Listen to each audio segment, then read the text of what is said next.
Hey, Dr. Kendra Morrison is board certified in emergency medicine. After graduating with a degree in psychology and zoology from the University of Oklahoma, she completed her medical degree at Kansas City University College of Osteopathic Medicine. Upon completing an emergency medicine residency, she moved to Springfield, Missouri to work in a level 1 trauma, stroke, and cardiac center for 9 years. Currently, she serves as the medical director for a freestanding moderate acuity acute care clinic. Prior to COVID, physician wellness and propagating the career of my colleagues became paramount. Feeling impending burnout herself led to the discovery of coaching and an interest in the facets of integrative medicine and its application to self-care and reversing the burnout pandemic. Out of this, she has completed training in these facets and certification as an integrative health and wellness coach from the University of Arizona Andrew Weil Center for Integrative Medicine. She is one of the 3 founders of The Whole Physician, a company dedicated to optimizing the lives of physicians through coaching and mindset training. Being appointed as adjunct faculty at her alma mater, KCU, she is using mentoring and teaching to lead a legacy of competent and compassionate physicians into the next generation of healthcare. Being a wife of an orthopedic spine surgeon and a mother of 2 kids and 3 English Mastiffs, keeps the rest of her life very exciting. I think I would have made that like 2 or 3 sentences if I knew you were reading that. Okay, hello everyone. Let me not hold this the whole time. Okay, is that good? Can you still hear okay? We're good? Okay, so I'm Dr. Morrison. Nice to meet you, and very happy to be here just because I love teaching. I love going to KCU Joplin and being adjunct faculty there. So I go there about once a week and teach a bunch of the clinical labs. It's super fun. I believe once you guys get out and get in practice, I just want to inspire you to remember that leaving a legacy is more than just taking care of patients. It's also training up the next generation of competent clinical physicians. Okay. So this is no quiz after this, no final, no test after this. This is a fun lecture. She said, I am an emergency medicine physician. We cope with dark humor and sarcasm. So really every lecture I get is my chance to display all my favorite memes. Okay. So the title of this lecture is the ICD-10 code for injury sustained in a dumpster fire. It literally was. I was like, okay, I'm going to bring a couple back. So here's the learning objectives. We always have to have objectives, but who really cares? Next. I do have a disclosure slide. Like she said, I am a certified coach and the co-founder of The Whole Physician. This is me. So I am married to another DO. He's an orthopedic spine surgeon. You'll be hearing from him, I think, in the upcoming months. Not quite as exciting as my lecture, I'll just tell you that. I am a certified health and wellness coach. I am also a self-declared burnout survivor, and I am a mom of 2 awesome kids. So this is kind of me. This is what we do. We travel, my kids play sports. I am on the go constantly. And when I'm not on the go, I'm at home trying to wrangle my 3 Mastiffs. So, all right, so we'll start. So we all know the problem.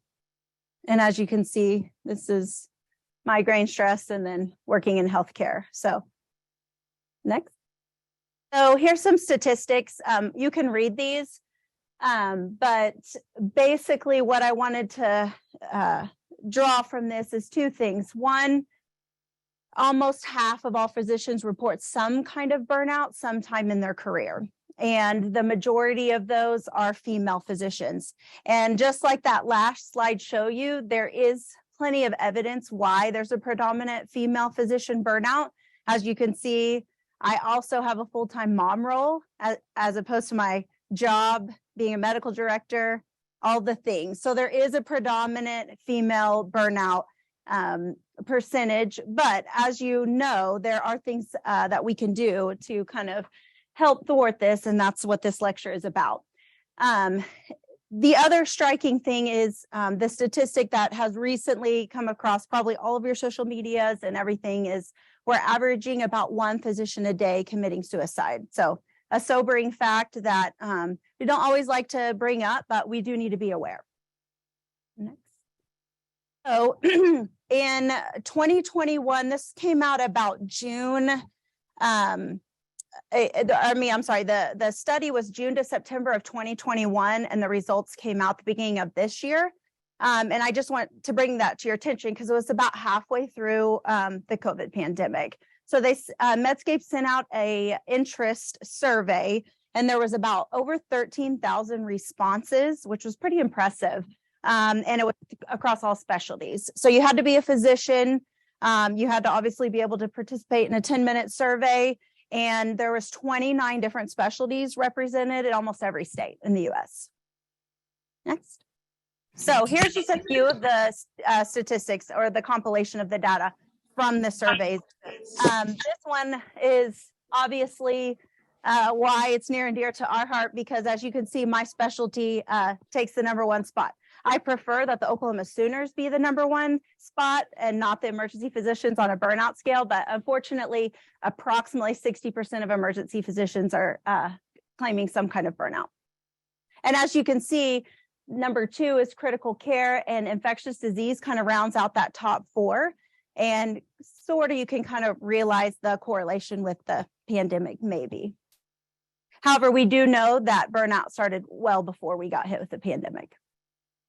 Okay, so are more women or men physicians burn out? We talked about this. So there is a predominance for women to feel the burden of multiple roles that we play each and every day. So you can see why. And this survey had not only multiple choice, but also had some free text. So physicians could, in their own words, describe some of the things. But as you can see, what contributes most to your burnout, it's not surprising that the top answer to this was too many bureaucratic tasks. So obviously, with the advent of the EHR, unfortunately, and I should inspire one of you to develop an EHR dedicated to the emergency room, because there has yet to be one that's as fast, as efficient, and needs everything that we have in the ED. So we're usually having to adapt.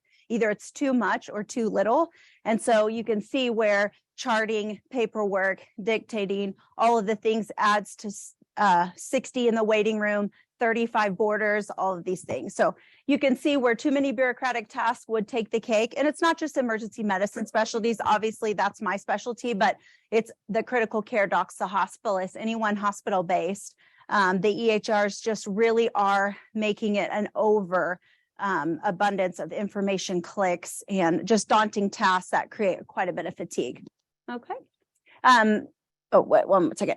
So the next one is lack of respect from administrators, employees, colleagues, or staff, which that is definitely one of the things. But I would like to add to that is the culture shift. Our patients also are starting to have a lack of respect for us as the professional.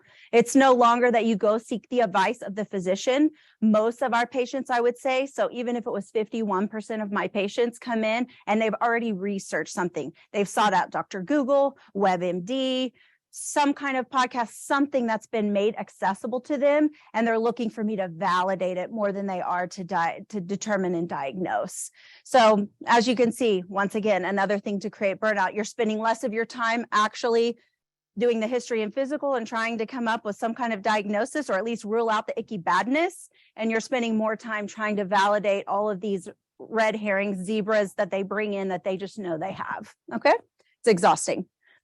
And then too many hours at work, obviously, with the female predominance. Sometimes we think as moms is all the things cutting down on work, the actual work hours would help us create more of a balance, but actually you're spending more time at home doing work stuff. So that is always the case. And then that lack of autonomy, and we'll go into that a little bit later. Okay. So this is physicians in their own words, some of the comments. Staff calls in sick. We're all running around trying to find things and get things done. It never ends. Home is just as busy and chaotic as work. I can never relax. So here's just some of the physicians. And these were physicians anywhere from 1 year out to like 20 plus years out. So you can see there's a common theme. Okay. Next. Okay. So how severe is your burnout? I thought this was pretty impressive. About a quarter of the survey responders said it really doesn't have little or no impact in my life. But as you can see, 3/4 or almost 75% said either has a moderate or strong or severe impact on life. So this is a real thing. And it's creating what we'd like to kind of a secondary or co-pandemic. How does burnout affect your day? And as you can see, here's a few comments. This was free text box. I'm always tired. I have trouble concentrating. No time for the children. More arguments with my hubby.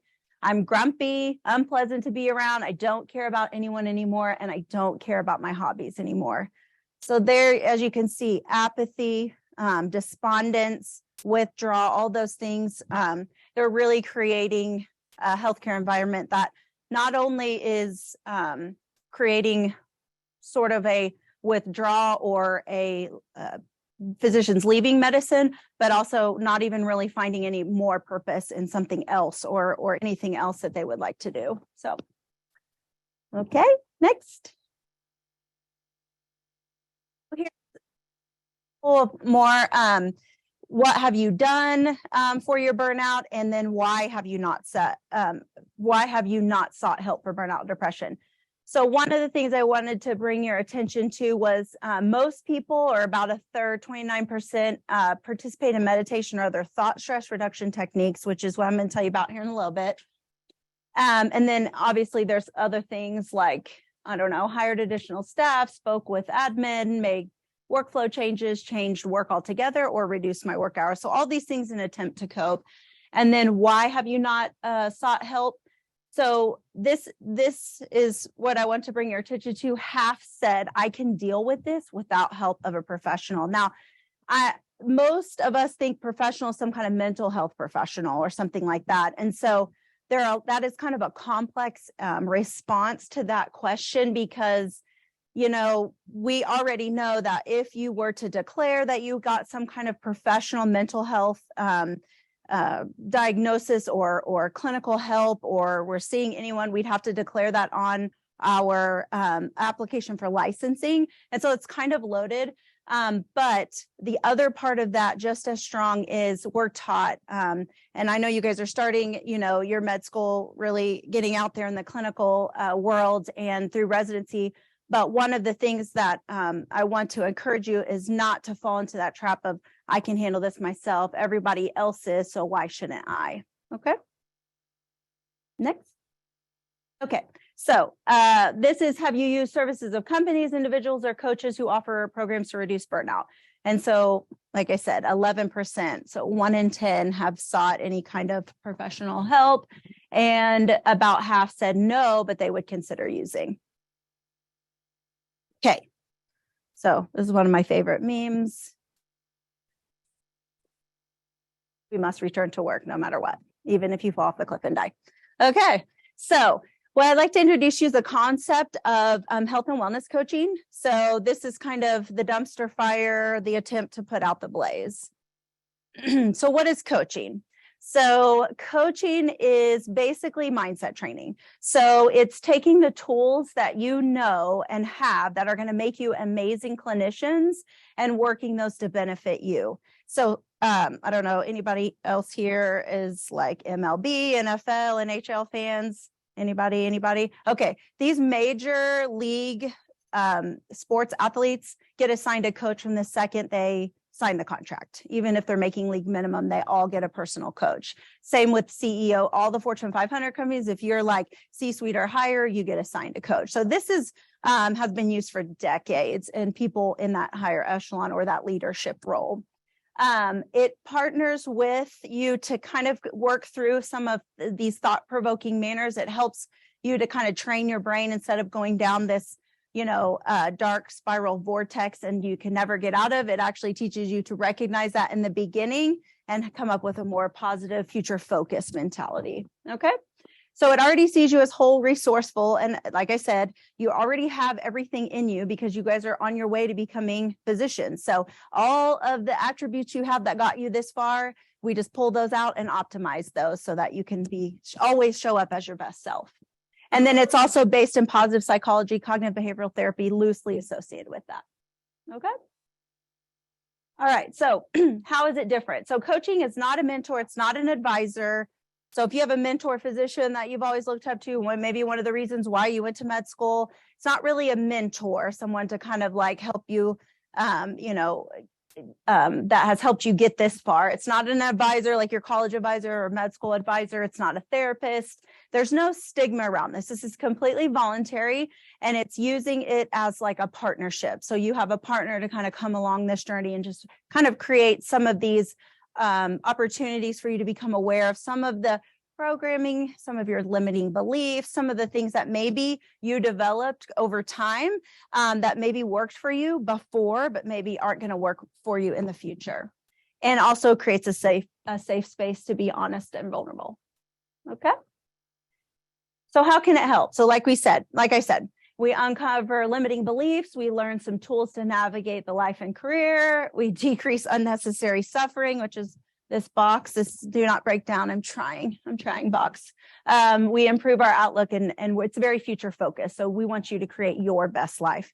You are the CEOs of your life. You are the experts at your life. A coach just kind of helps you come along and just make sure we remember that. Okay.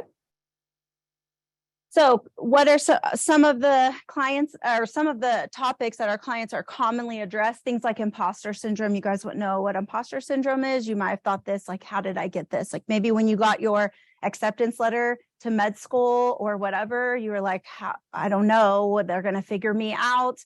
Maybe I wasn't, like, how did I get in? Some of these questions that swirl in your mind if you think that maybe, someone might find you out. That's kind of that idea of imposter syndrome. And it only gets worse when you get in residency and then when you get out. Perfectionism, which all of us have perfectionist attributes. We just hope that you would fall, or we help you kind of develop into that high achiever and less the perfectionism. Obviously, we touch on burnout, relationships, home and work, time management, healthy and bad habits, relationship with money, kind of creating your best life. So, and just to kind of tell you, coaching is not appropriate, obviously, if it's kind of stepping over that line in either a mandated reporter role. So either you had feelings, of harming yourself or others, some kind of abusive relationship, usually what we say is if you are able to get up and, make it to work, get through your shift and get home, this is for you. If you're struggling just to even get out of bed in the morning, that's more of the therapy. And sometimes our clients, they'll have therapy going on in conjunction with coaching. Okay. Where did this come from? So there is actually science to back this up. So there are several randomized trials that have been published in the last 3 years. And one of them is, that first one's actually, I think, isn't that the, I can't see. The Mayo Clinic study is the first one, and the McLean Hospital, which is a Harvard subsidy, they both did one-on-one coaching for 6 months. They used the Maslach Burnout Index before and after. And this was kind of their, when they published the Mayo one, decreased burnout, increased satisfaction, job satisfaction, and I can't remember the third one. And the McLean Hospital took that data and then also took it out to 6 months and showed that the results were sustained after 6 one-on-one coaching sessions. Stanford used a self-compassion survey and the Maslach Burnout Inventory, and also kind of reiterated the same things the Mayo Clinic study. And then the University of Colorado, this is fairly new. So we might even push it out more.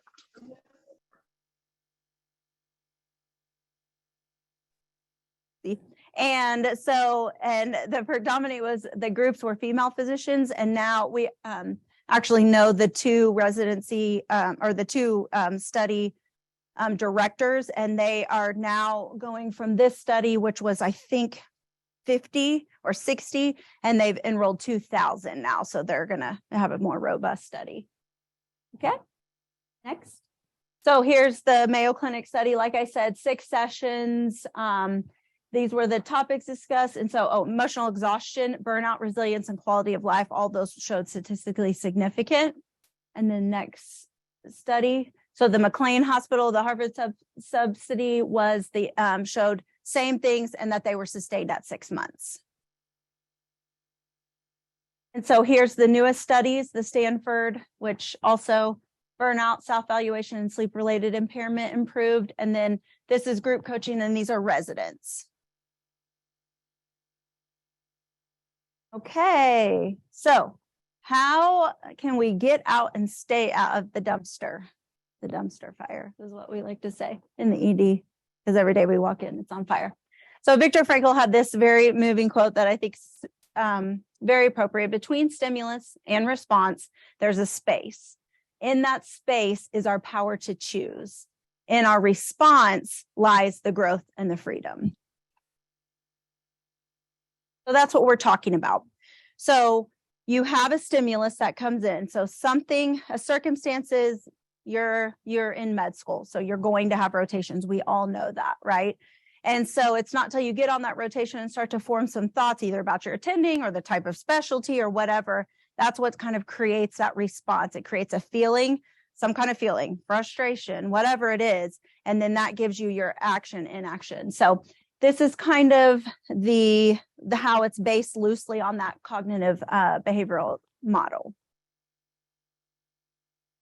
Your thoughts and beliefs are based on past experience and always aren't relevant. We talked about that a little bit. So sometimes that programming from before, so whether in your childhood, where you've been before, culture, religion, family, whatever, you've developed that programming kind of in that like a little bit of that non-conscious mind. But then when you're in these situations that kind of trigger whatever that programming is, kind of can create where you are today, but also carry you into the future. So we're just trying to intercept that and optimize that. Okay. So our primitive brain. So did you know you have actually like 3 brains? You didn't know that, did you? So we have the primitive brain. It's the brain at the very back. It's the oldest part of our brain. It's that brain that based its function on the motivational triad. So when we were very primitive cavemen, cave women in the cave, our point was that we needed to find food to stay safe, conserve energy, seek pleasure. So, oh, that didn't really come out very good. That says seek pleasure. So what that was what the whole day, life, moment, months, years, that was what it based on. Very primitive. We didn't really have to interact, weren't seeking community, that we had to stay safe in the cave. So, and when we weren't safe out there getting the food, we came back out in the cave, stayed safe. That was it. Okay, so that's your primitive brain. This brain is good for keeping you alive. However, as we have evolved into higher functioning, higher thinking individuals that crave connection, that also crave accomplishment and everything else, our brain, that lazy, this says your brain will offer habitual thoughts because it's efficient. It's actually kind of lazy. So that brain is going to want to kick in and use the conserve energy. So the path of least resistance. But as we've evolved now, we have a limbic system, we have an amygdala, we have all of these areas now that create emotions. We have a frontal cortex, that's that higher level thinking that compartmentalizes, makes memories, all the things. So as we've evolved, we still have kind of this primitive brain that little bit wants to dictate our everyday life if we let it. Okay. Okay. So this is the idea of neuroplasticity. So one of the things that we use in coaching, and also really you use every day when you're learning a new concept, is you have these neurons that fire. So it could be a thought that you have. So you're memorizing whatever for whatever test you have coming up. I hated the coagulation cascade. That was like, oh my Lord. So I would memorize that. My thought was, this is horrible. Like bleeding, make it stop. That's the ER doc. Like dying, keep it alive. Bleeding, make it stop. Broke, that's it, right? We don't need all this things, right? So I already had a negative thought. I was like, I'm just memorizing, but it obviously didn't lead to much success. I really needed to understand it and be able to apply it, because then when I got into residency and my attending was like, okay, we're going to get a tag on this patient. And that is basically a thermoelastograph that measures your platelets and your coagulation time and the clotting time for the patient. And he wanted treatment according to what was exactly wrong with that patient. Why is this patient bleeding? Well, they just, slammed into a semi going 70. I'll tell you why they're bleeding, but he wanted to know exactly what blood products I was giving this patient, to save their life in the middle of the trauma. But anyways, So my thought is, oh my gosh, I have to pull this up. I have to figure this out, but I had already kind of understood it. So that was my 5-lane highway. I accessed that information. I sent it back out. We got the blood products, whatever. However, if I would have stayed in my initial thought process was just rote memorization, it probably wouldn't have been accessible. It's the same in life. So like, I don't love cold weather. So I walked outside today and I'm like, this is not ideal, right? In so many words, I'm being nice.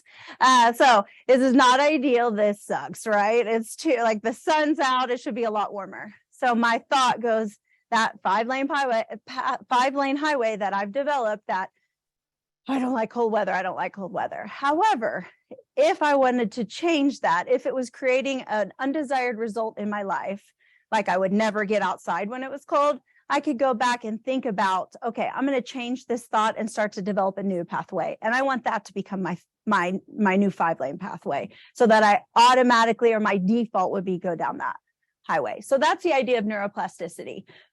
Neurons that fire together, wire together. So what you think about will grow. What you think about is a little neuronal pathway, a little dirt road, becomes your 5-lane highway. If you want to change that, then you're going to have to be intentional about a new thought. Okay. But good news is you don't have to stay there. You don't have to stay stuck. We can change that. You can change that. It's not stuck. Okay. So of course, serenity now. That's what we say every day in the crazy house that I work. It never happens, but we're still saying it. Okay. So let's go through an example. Kind of like this. You're a good boy. Yes, you are. See, you tell yourself that enough. Okay, so we have a circumstance that's neutral. So the circumstance today is 37 or whatever it was on my car, like 32 degrees. So we all can agree. Like if you look up anywhere, it's like 32, 33 degrees. That's neutral. Everyone can agree to that. There's no real thoughts. The thermometer says it's 32 degrees. So that's a circumstance. Then we have a thought. And it's not until we decide what a thought about it gives us a feeling. So I think I do not love this. So my feeling is I am irritated and annoyed that it is 30 degrees outside. So my action is I'm going to hibernate. My primitive brain, stay in the cave. It's safe there. You won't be cold. So I don't, finish my responsibilities. I laugh because that's a very superficial example, but that's to model this. Circumstance is neutral.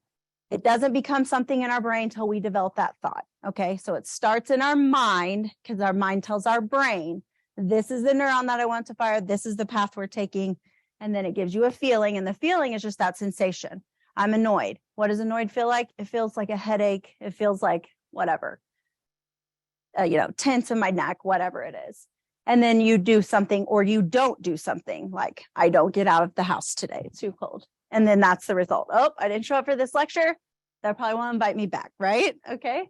So next.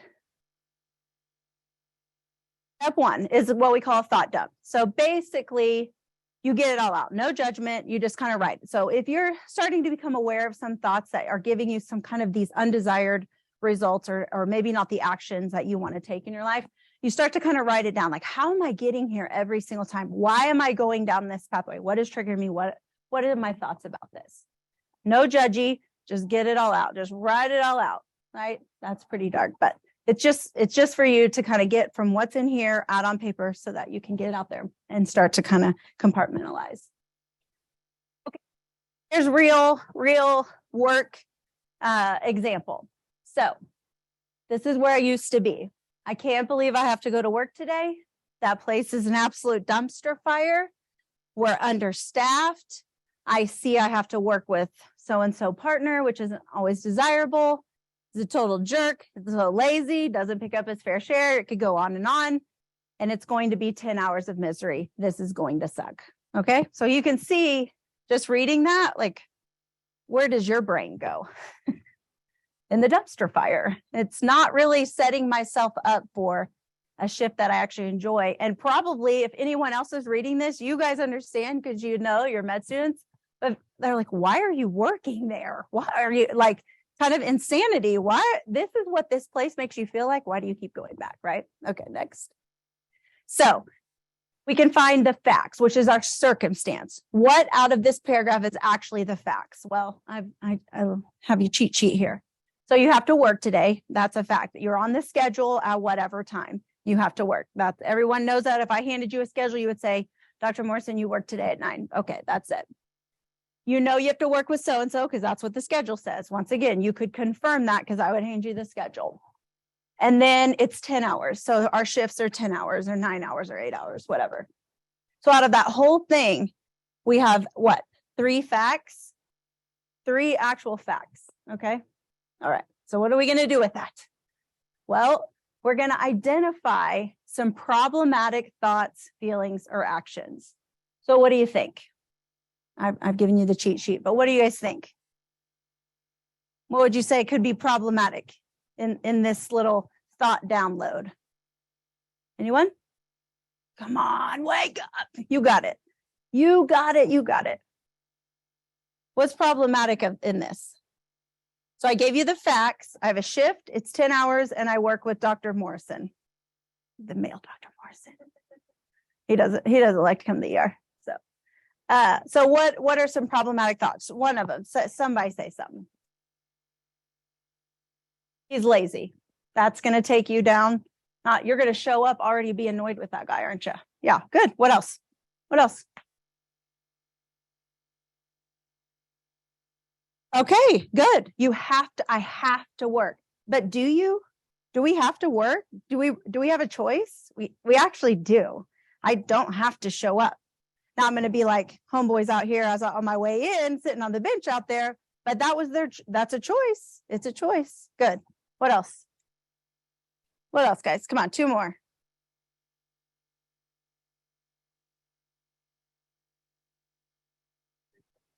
Okay. So misery, is that a fact?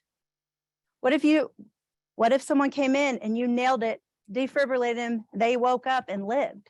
Does that make you feel miserable? No, that could actually be a pretty cool thing, right? What else? Good. So that's not a fact. Yeah. Yeah. Not a fact that it's understaffed, I guess. Is it though? So what does understaffed mean though? Is there? Okay, so do we have 10 rooms and we only have 9 nurses? Could you make that work? Or do we have 30 rooms and 9 nurses? So what does understaffed really mean? Or what do we make it mean? If I saw the sheet and I had 9 nurses in 10 rooms, I'd be like, okay, I can make this work. No problem, right? But if I showed up, I had 9 nurses and all 40 of our rooms are open, what's that going to make me feel like? Oh, shoot, right? Like, how am I going to, and we have 20 boarders and 3 ICU patients all vented and, okay. So technically it's not a fact because yes, the schedule says this and we should have this many nurses, but it's kind of how I'm putting it. We're understaffed. If I had 9 nurses in 10 rooms, I probably wouldn't have that thought. Actually, I probably wouldn't say we're understaffed because honestly, I feel like we could roll with that, right? It's just kind of like that perspective. I walk in and there's usually a third of the nurses I need for the whole ER. And so that's that would make me have the thought we're understaffed. Good question. Very good question. Yeah. Okay. Next. All right. So what do we do? So we start to challenge these thoughts just like you did. Perfect. You challenge. Well, understaffed seems to be a fact. I could see the nurse's schedule, but is it true that we're understaffed? Like I said, if I walk in and I have 9 nurses and 10 beds, I might not say we're understaffed. I could probably roll with that, right? So you want to first say, is this true? And you could even take it a step further. Is it 100% true, right? So we kind of found a loophole in that. If I had 9 nurses and 10 beds, I wouldn't say we're understaffed. But if I have 9 nurses and all 40 of our beds are open, I'm going to say we're understaffed. So it's not 100% true. Okay. Then you take it the next step. Is there any benefit to me thinking this way? So if I think about this, we're understaffed. I'm already walking in. I have to go to work. It's misery for 10 hours and I work with jerkhead, whatever. Is that benefiting me in any way walking into my shift? Yeah.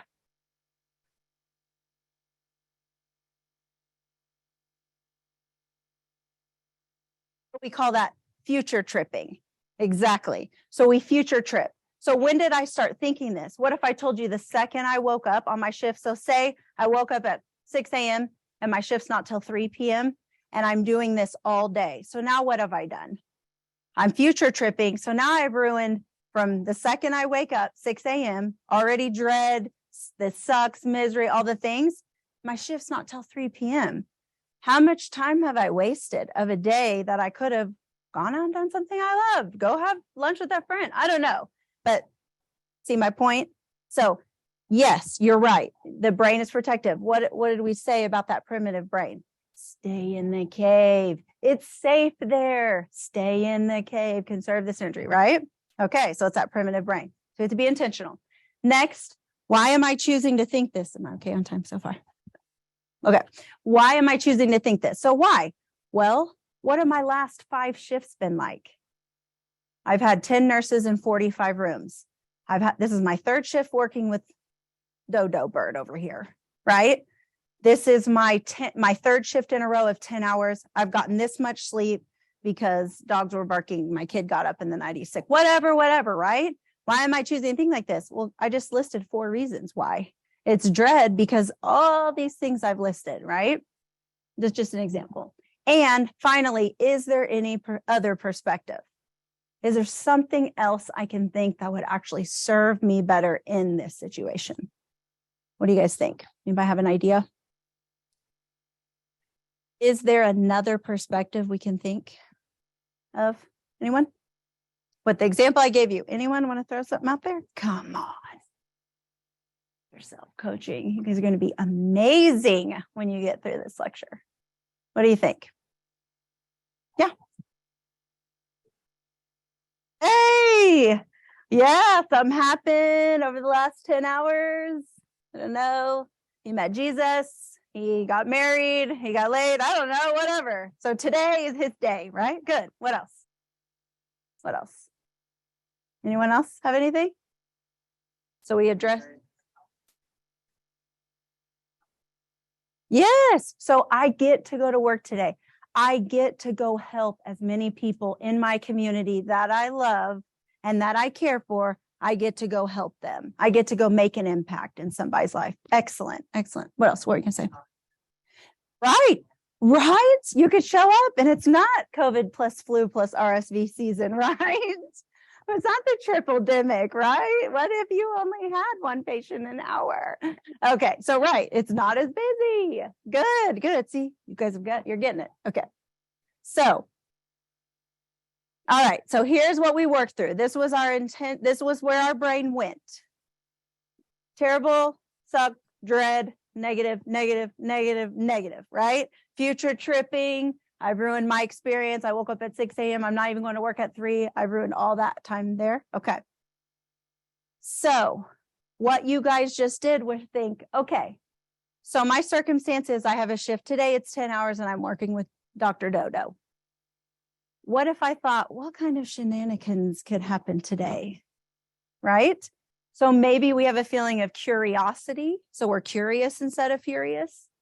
Maybe we're determined. Maybe, like you said, maybe it isn't as busy, but maybe it is. And you're like, bring it on. Like, I got this, whatever.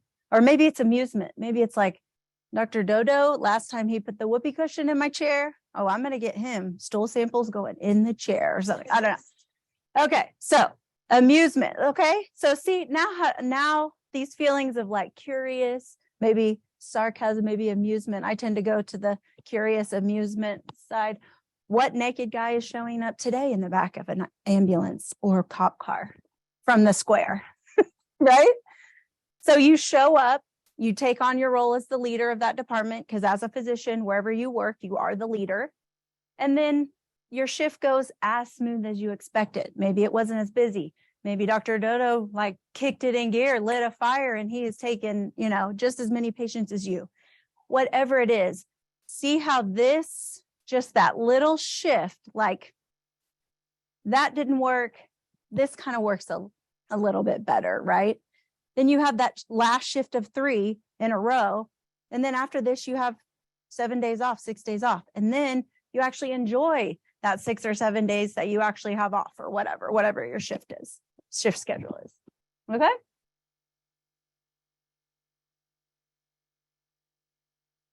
Thank you for listening. My take home message is you guys, where you're at, learn to take care of you. This isn't something that you're going to hear throughout the rest of your med school and residency training, but it's essential component of longevity in this career, right?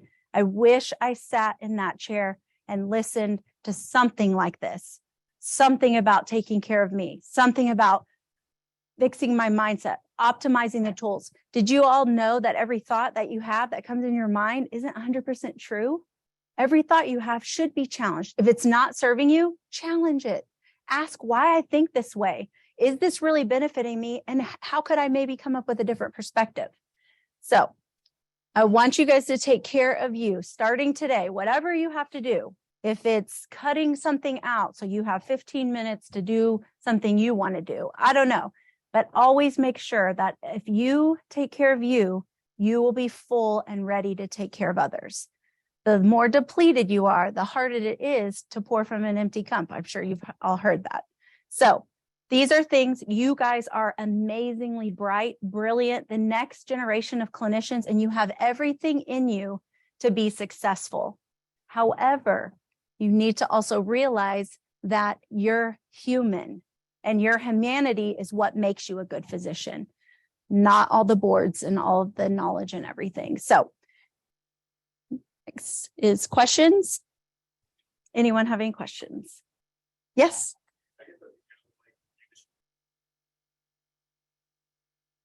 Say you show up that day, it's super busy, super slammed, the doctor's still not picking up the work. Is there like a, I don't know, like a feeling that you get burned out with trying to feel hopeful, I guess? So in that, yes. So it is exhausting to try to come up, but there is always something that you can take from that day or something from that situation and kind of debrief from. So even if you know what to expect, if you work at the level 1 trauma like I do, you know it's a dumpster fire. You know it's a crazy house where a level 1 trauma, stroke, cardiac, tertiary care center, you already know that. So instead of showing up being like, one of these days it's not going to be a 95,000 visit a year ED, that is not going to happen. And it doesn't serve you. It just makes you frustrated, right? So the point is expect what is to be expected. So don't try to change things that are out of your control. I'm never not going to have the 95,000 visit a year unless I choose to go work somewhere else, which I did. So when I got burnout, I actually left medicine for 6 months and found coaching, got coaching, and also got into my training program and how I got my certification. But I came back, took a leadership role, same job, same place, nothing changed around me. Administration changed a little, but same hospital system, same everything.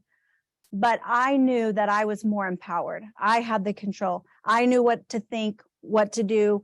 And it just was a little bit more empowering and settling to know that all of this stuff outside of me, I cannot control.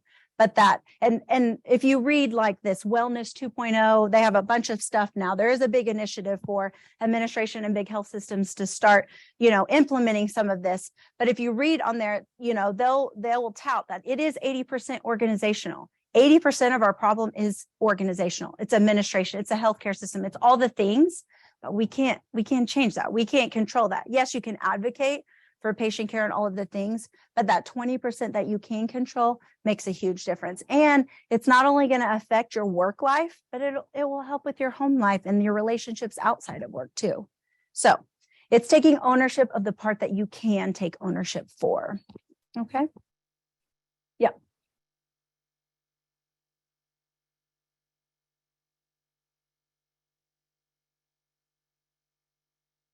Mm-hmm. So I would say, obviously they're venting you. You've created a safe space for them to vent, whether it's just non-judgmental or just that you just listen all the time, whatever. I would just ask them, hey, how could you maybe think of this a little different? Or it seems that you're always frustrated with this. Is there any other way we could look at this? Partner with them and just say, hey, your circumstance is you have to take, I don't know, anatomy, or cardiovascular section. I don't know. I'm trying to think. It's different than when I was there, but renal, cardio, I don't know what it is, how you guys learn, but it's like renal section, neuro section, whatever. Okay, you struggle with neuro. How could you think of it a little bit different though, that could actually serve you or work for you instead of against you? So just kind of even just asking better questions of that situation. And it may just plant that little seed, or it may just turn them just a little bit. And as they start to think about it, maybe they'll figure it out. Yeah. But obviously it's a safe space that you've created for that person. And so some of the way to kind of protect yourself is just coming alongside of them and helping them kind of like, is there a different perspective? Is there a way you could think about this that maybe would serve you better? Yeah. You have a question? Okay, can you show the last slide? So this is the end of the education part. I did want to put up there one thing. We have a podcast, The Whole Physician. It's called Drive Time Debrief. It's free, just Apple, wherever you listen to podcasts, the Apple or Spotify or Google Play. So they're real quick podcasts. They're like 15, 20 minutes.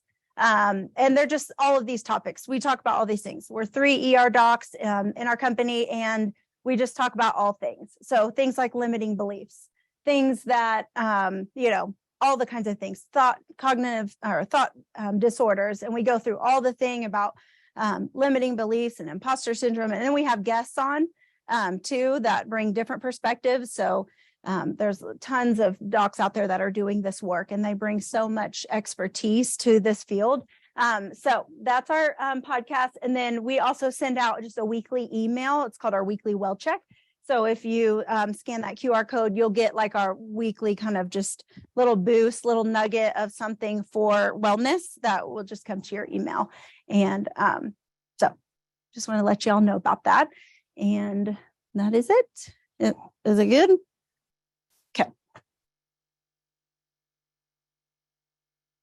Okay. Okay. Is there any questions from anyone in the universe out there?